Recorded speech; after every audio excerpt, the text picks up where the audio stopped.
Okay, so hello students, let's continue with part 2, right? So part 2, the first thing I want to talk about is percentage point. Now take note of the word point, right? So let me highlight this. Okay, so there's a difference between percentage point when you say something drop down by 2 percentage point versus drop down by 2%, right? There is actually a difference, okay? So here are some example, right? Okay, they are in the news article, for example, they say if the prevalence of a disease drop from 20% to 15%, we say that it has fallen by 5 percentage point because 20 to 15, there's a difference of 5. However, the actual difference is actually not, it didn't really decrease by 5%, right? Because the percentage decrease, let's change this to pen. The percentage decrease, right, is actually 5 over the original times 100%, which is 25%. So it's actually a 25% decrease. 25% decrease but drop by 5 percentage point. So take note of the vocabulary, right? So same thing, sometimes you see in the news article, it says the vaccine rate increased from 60% to 75%, then 15%, etc., right? So bank interest rate also, they move out, they say increase by percentage point. So percentage point is useful for journalists, right? When they want to do reporting, it's a very easy way to communicate idea because not everyone who read the news is very comfortable thinking in terms of a percentage increase and percentage decrease. So this is something for you to take note. Okay, so there are some activities here. So for example, GST, right? So sometime back, GST increase in Singapore in the year 2022 increases 2 percentage point from 7% to 9%, right? So they say 2 percentage point, but we know that the percentage increase is actually not 2, right? The percentage increase, okay, is actually 28.6%. Okay, so how did the who is this Joseph come to this number? Because the decrease is actually 2%. So 2% over the original, which is 7%. If I times 100% here, this is actually 28.6%. So Joseph is actually correct. So the GST actually increased by almost 30% with this particular policy, right? Which is quite alarming to many people. Of course, we say this 30% increase, everybody start panicking, right? So that's why the journalists write it another way, says 2 percentage point. People are more calm about it and rationalize and try to understand the situation better. All right. So with this understanding, let's move on to some other uses of percentages in a real world context. So as students, this means that word problems of this nature, you should be comfortable with and you should be able to tackle them. So one of the most common one that we will see is actually profit and loss. Okay, so basically we know that when we buy things and sell things, there's a cost price and a selling price. These are things that you have learned in primary school. So what happened is the selling price minus the cost price. If it is more than 0, it means there's a profit, right? If it's less than 0, we say that there's a loss. Okay, so this is something that we quite easy to understand, right? So here's a simple question. So the profit on the refrigerator is 35% of the cost price, right? So if the profit is $280, find the cost price. Okay, so how do we tackle this question? So what happened is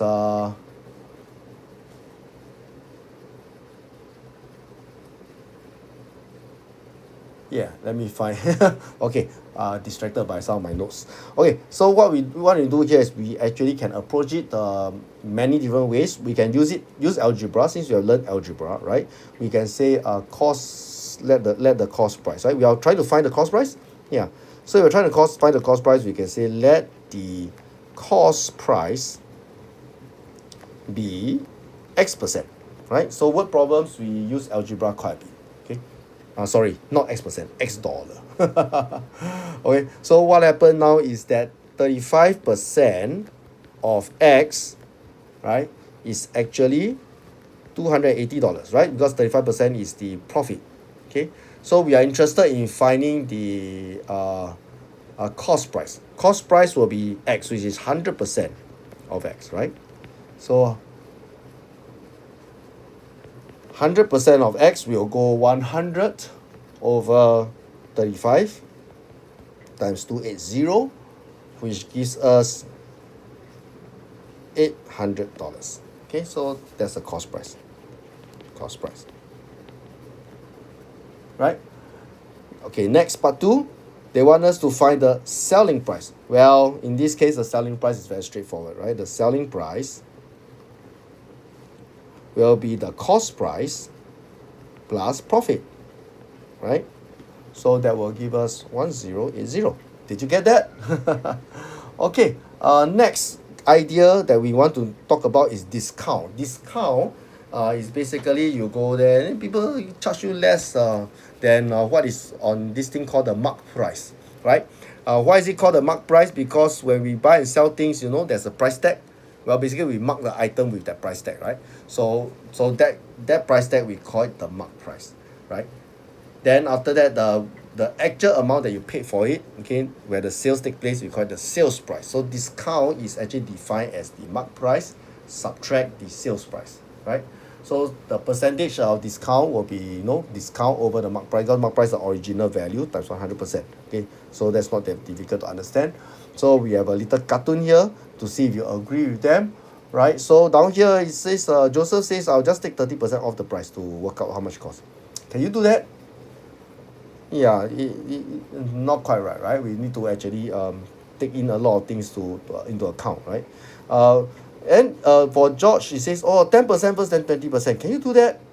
Okay, so it's quite weird, right? Because down here is 20% off, then 10% off.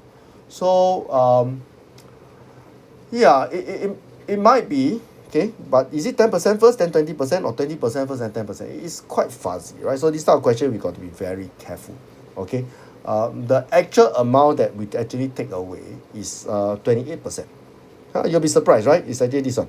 Okay, so who is this? Anthony. Anthony is right. Okay, so why is Anthony right? Because Paul says 20% first, then 10%. Okay, so the sequence matter, right? 20% off, then 10% off. 10% makes is different from 10% off, then 20%. All right, so we'll have some practice on that later. Okay, so here's a practice question. Okay, so we have a laptop is sold for 1,274 after a discount of 9%.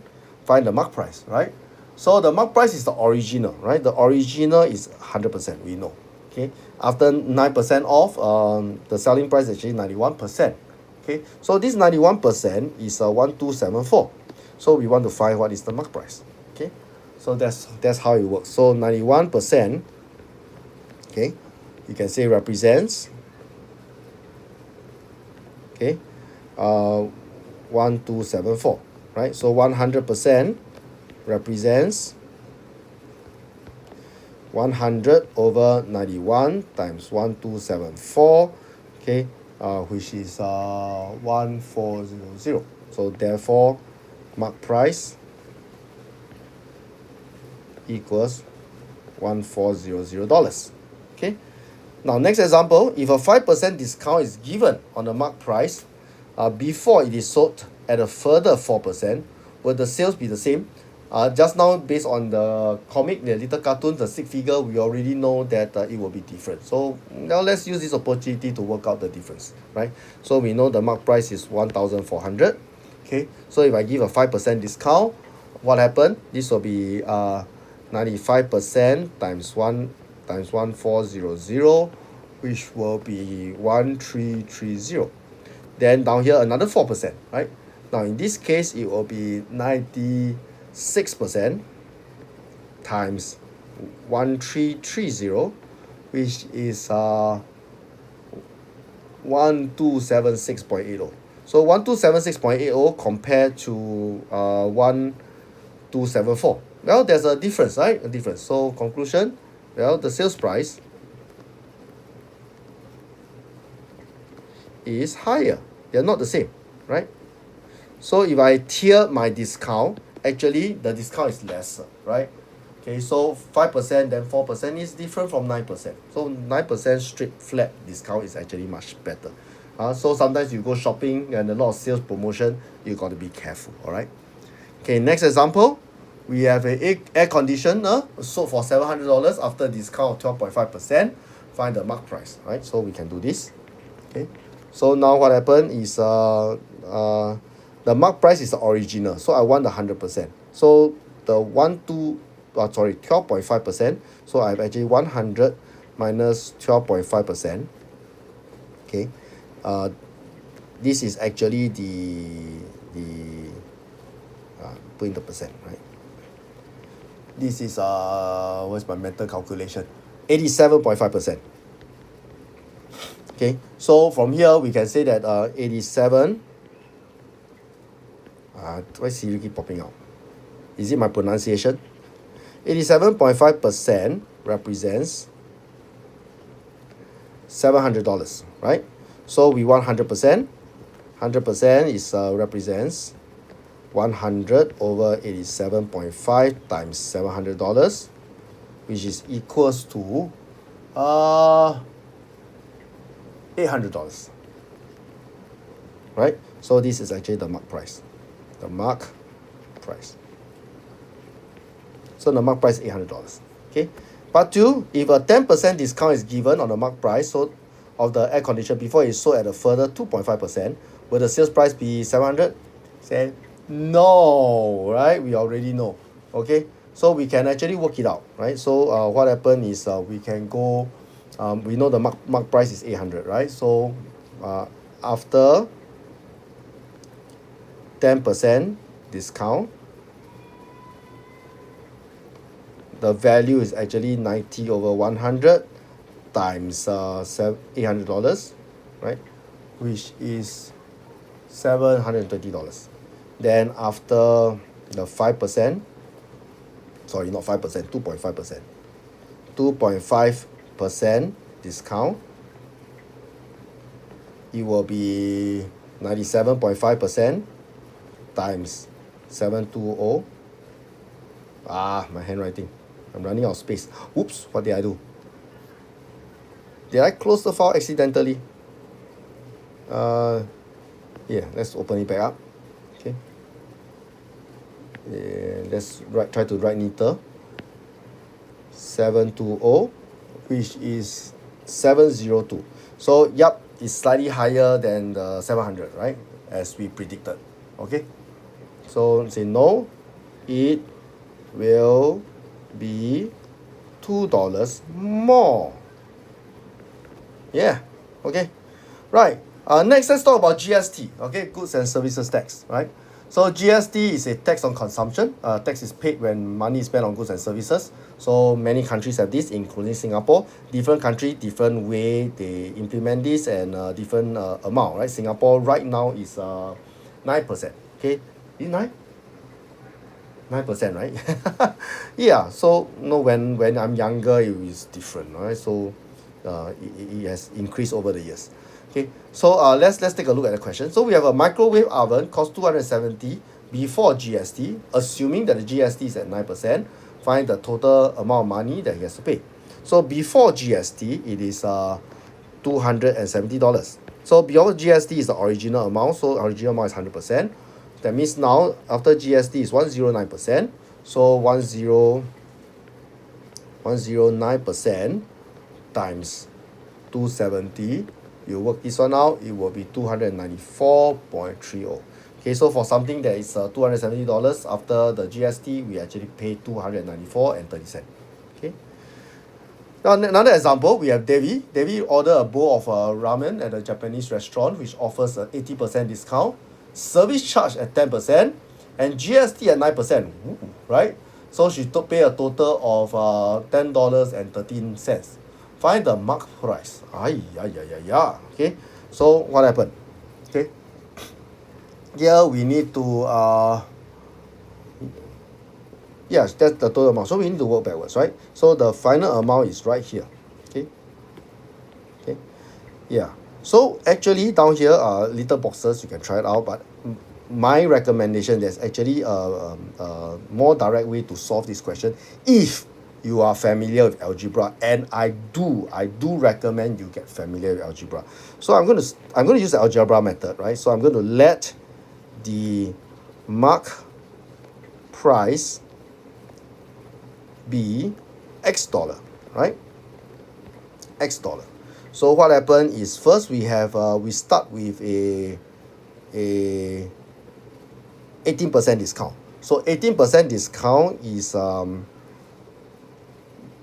100 minus 18 is 82. Is my mental calculation correct? 82%, right? So 82 over 100 times X. Okay, this is after the 18% discount. And then there's a service charge of 10%. So 110 over 100 over here. There's a service charge. And then we have a GST of 9%. So 109 over 100. So this value is actually equals to 10.13, which means X is going to be 10.13 divide by, then we have this, all this, right? 109 over 100, 110 over 100, 82 over 100. If you press your calculator carefully, you should obtain the value of $10.30. Okay, so yeah, so the noodle is it ramen? Ramen? $10.30 after the discount, but you pay the service charge and the GST. Woo, about the same amount, right? Yeah, that's the reality of eating outside. Okay, now next idea is commission. Commission is the payment to an agent who receive for buying and selling something on behalf, right? So when we say no property agent earn commission, it's because they help us to buy and sell house, or insurance agent, or many products that has agent, right? Okay, so here we have an example using a property agent. So property agent charges a commission of 2.5% on the selling price of a house. Given that the agent sells the house for $650,000, find the amount of commission he received, right? So what happened, right? The seller asked the agent, yeah, go help me to sell this house. So he found the buyer willing to pay this amount. He'll charge 2.5%, right? So how much is the commission? Well, the commission you can calculate, right? So the commission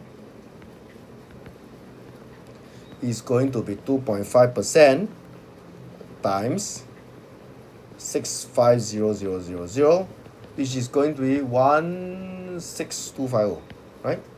So what happened is you sell the house, so the seller will receive $650,000 from the buyer, but then because the seller is the one that asked the agent to find a seller, so he has to pay $16,250, right? So that's how it works. Okay, so on another occasion he received a commission of $12,000. So find the selling price. So now what happened, right? What happened is 2.5% of the price is 12000, right? So we are interested in finding the original price, right? The original price is 100%. So the selling price in this case is the original, right? Because yeah, that's the original price. So we will have 100 over 2.5 times 12000, which works out to 480000. Okay, so that's how we calculate, right? Here's another example.